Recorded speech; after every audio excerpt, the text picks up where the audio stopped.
आमच्या गावात एक ते सर शिरपूरचे आहेत, आमच्या शिरपूरमध्ये झालेला होता तो बाबा.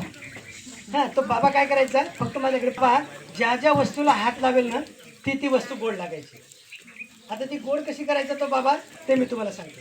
एक मुलगा आणि एक मुलगी, या बरं इकडे कोणीतरी. कसं लागलं? कसं लागलं? खारट लागलं ना? हां, ऐकलं त्याने काय सांगितलं? खारट लागलं. तुझं गावात कोणता बेटा? डावा.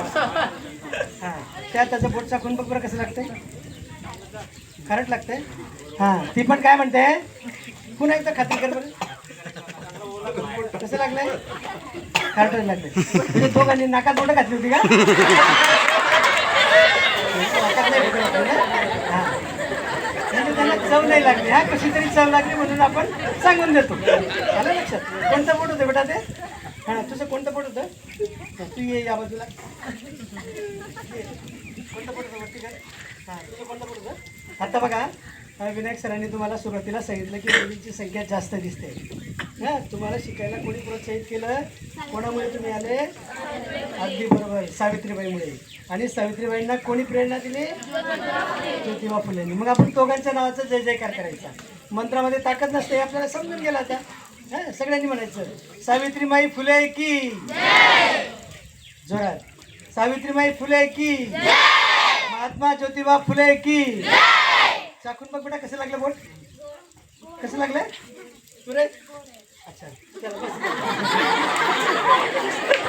आता बघा, आधी बोट चाखून पाहिलंय कसं लागलं? खारट. नंतर चाखून पाहिलं कसं लागलं? गोड. काय झालं असेल विचार करा, काय झालं असेल रे? अंदाज लावा. काहीतरी लावलेलं असेल म्हणून हात गोड झाले. आता जर हात धुवून टाकला तर काय होईल? ते निघून जाईल ना? ये मग जीविका तुझी इकडे.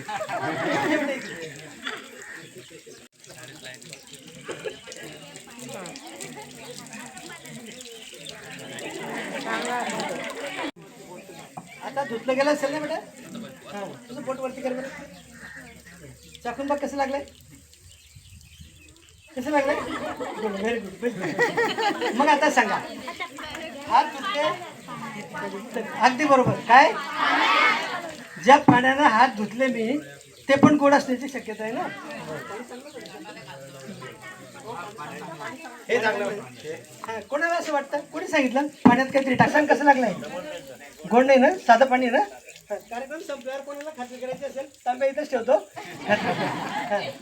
सांगा मग, ज्या पाण्यानं हात धुतले ते पाणी पण साधं पाणी, तरी पण गोड काय झाली जीविका?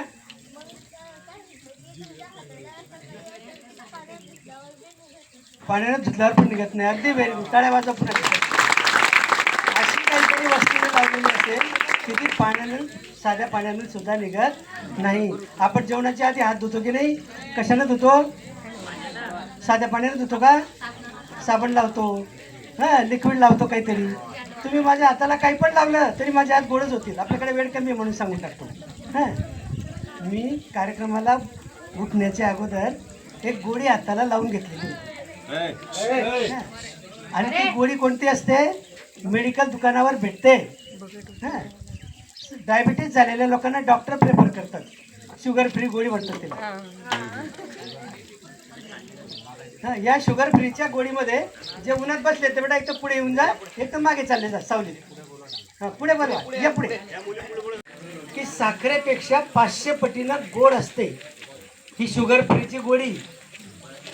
साखर बंद करतात पण शुगर फ्रीची गोळी देतात, तीच गोळी साखरेपेक्षा 500 पटीनं गोड असते. आलं लक्षात? माझे हात तुम्ही कशाने धुवा तरी ते हात गोडच लागतात. घरी जाऊन साबणाने हात धुतो आणि जेवायला बसतो, किती पण तिखट भाजी असली तरी ती मला गोड गोडच लागते पुन्हा. इतकी ताकद त्याच्यामध्ये असते. तुम्ही पुढे त्यांच्या घरी लग्नाला जाता की नाही? उन्हाळ्यामध्ये त्यांना साखरपुड्यावर कुल्फी कारखानेवाल्यांना नाही, ते असं सॅक्रिन वापरतात आणि म्हणून आपल्याला हात गोड लागतात. हा खऱ्या खुऱ्या बाबाने केलेला चमत्कार होता.